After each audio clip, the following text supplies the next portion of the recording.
America is back. America is back. Quelques jours après son investiture, le président américain Joe Biden a voulu faire comprendre aux nations du monde que les États-Unis étaient de retour sur la scène internationale. L'idée pour Biden, c'était exactement de montrer à tout le monde qu'effectivement, lui, c'était l'anti-Trump en quelque sorte. Alors que le président sortant prenait America First, le nouveau locataire de la Maison-Blanche veut renouer avec le multilatéralisme. Dans quel but? Faire face à la Chine et à la Russie.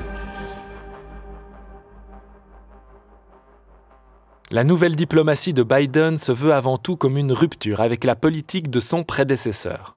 Durant son mandat, Donald Trump n'a pas respecté les alliances traditionnelles des États-Unis. Il s'est retiré de l'accord transpacifique, de l'accord de Paris sur le climat, de l'accord sur le nucléaire iranien, du Conseil des droits de l'homme, de l'Organisation mondiale de la santé. Il a même gelé les paiements envers l'ONU. Il a également effectué des rapprochements avec des ennemis historiques, tels que la Russie ou la Corée du Nord.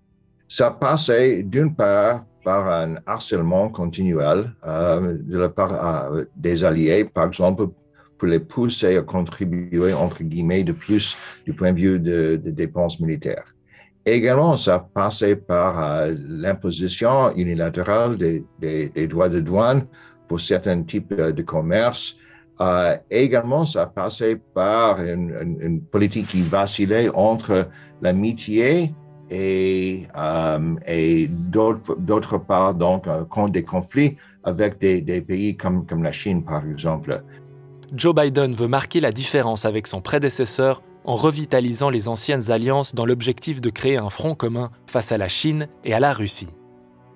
Dès son entrée en fonction, le secrétaire d'État Antony Blinken, en charge des affaires étrangères, a effectué quelques visites stratégiques. Après avoir échangé virtuellement avec ses deux voisins immédiats, le Mexique et le Canada, Antony Blinken est parti en direction du Japon et de la Corée du Sud, deux alliés qui servent de rempart face à la Chine. Il considère exactement que ces deux pays devraient être rassurés que les États-Unis seraient à leur côté face à la Chine. Je crois que c'est presque tout complètement militaire. Ces visites étaient le prélude d'une rencontre de haut vol entre diplomates chinois et américains en Alaska. L'ouverture de ces rencontres télévisées a tourné aux joutes verbales entre les deux camps. I'm also hearing deep concern about some of the actions your government is taking.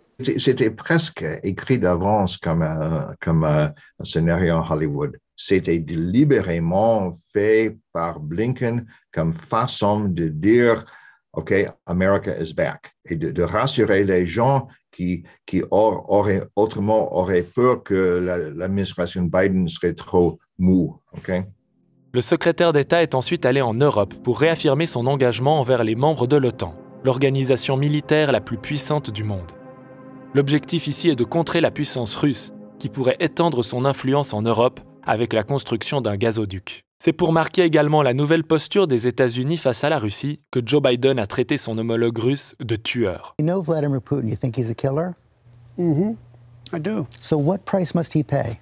The price he's going to pay, well, you'll see shortly. Encore une fois, c'était absolument scripté d'avance. Parce que vous savez, les politiciens dans n'importe quel pays du monde savent bien éviter des questions. Okay? Ça fait partie de leur métier. Donc, Biden n'a pas du tout évité. Il a sauté là-dessus, etc. Je crois que c'était quelque chose de voulu. Il a voulu dire quelque chose qui avait un aspect symbolique important. Biden doit encore résoudre l'épineuse question de l'Afghanistan, dont les troupes américaines devraient se retirer d'ici le 1er mai, ainsi que la question du nucléaire iranien, dont l'accord mis en place par Obama a été abandonné par Donald Trump. L'administration de Joe Biden n'en est qu'au début de son mandat, d'où l'importance de ses premières actions, qui permettent de voir où sont ses priorités.